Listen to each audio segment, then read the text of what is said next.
Now if you completed the previous video, you will be familiar with this worksheet. So here, if we click cell E5 for example, this number shows the total expense for housing over January, February and March, and of course we have total expense for transportation, utilities, subscription and etc. This number at the end, which is E16, is showing the grand total of all the expenses over the 3 months. So for example, if we divide the total expense for housing over the grand total, we will obtain the percentage of contribution of the housing expense to the total. Okay, so let's try to calculate the percentage of expenses for each item. So we select here cell F4, type in percentage of expenses and hit the enter key. We can move our mouse pointer here until it becomes a double-headed arrow and just double click in order to auto fit the column widths to this text. Now cell F5 is selected. We type in the equal sign, we select cell E5 and type in a forward slash to divide by cell E16. Let's hit the enter key. You can see that we will obtain a percentage of 33.4%. So the housing expense is contributing approximately 33.40%. However, as you can see, we obtained this number 0.3340, a very long decimal number. So we need to fix this format to show it as a percentage and to include fewer decimal places. So let's first select all these cells.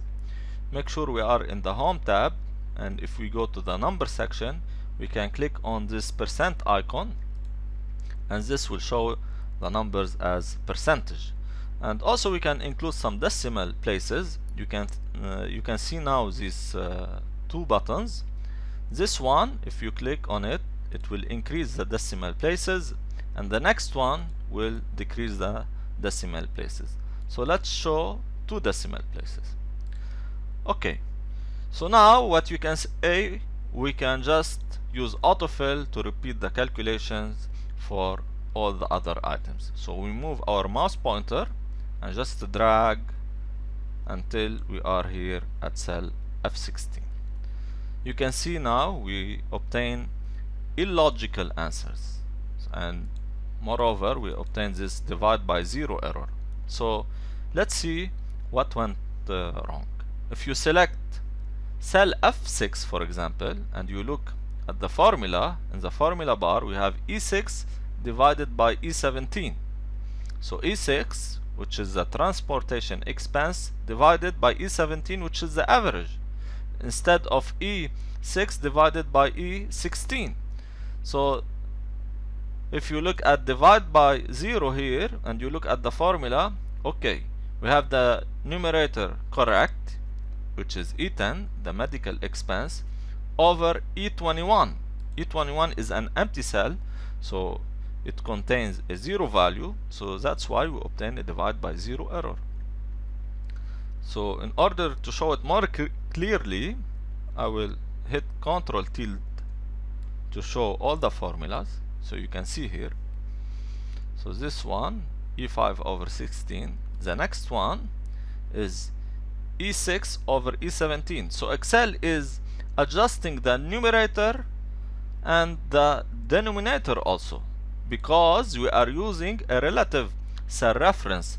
That means Excel is allowed to adjust the cell references automatically.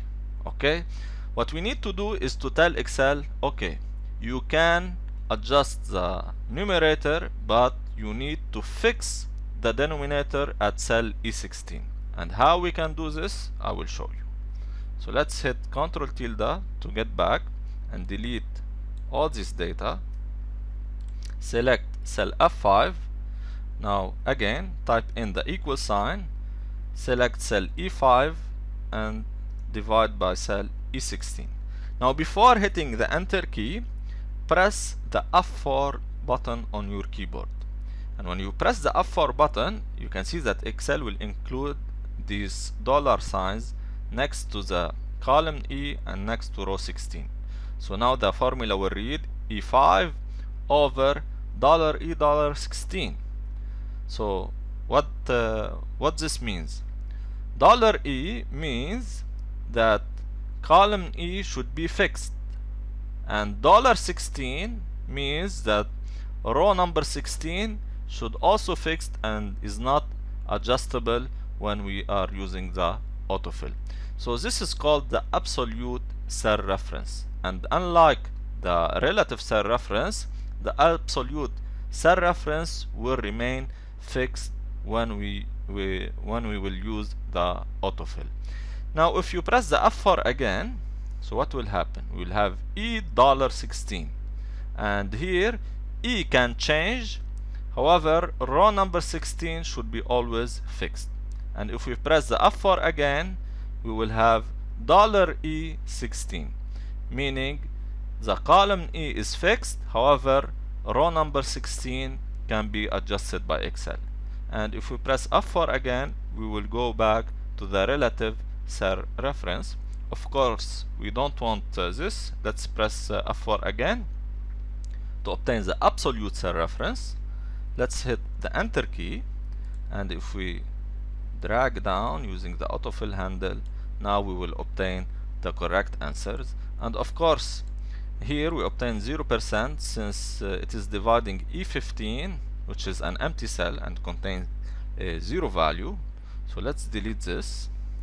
And here we have 100% since it is dividing the cell by itself. So it is E16 over $E $16. Okay, so let me show you the formulas. Let's hit Ctrl tilde to show the formulas.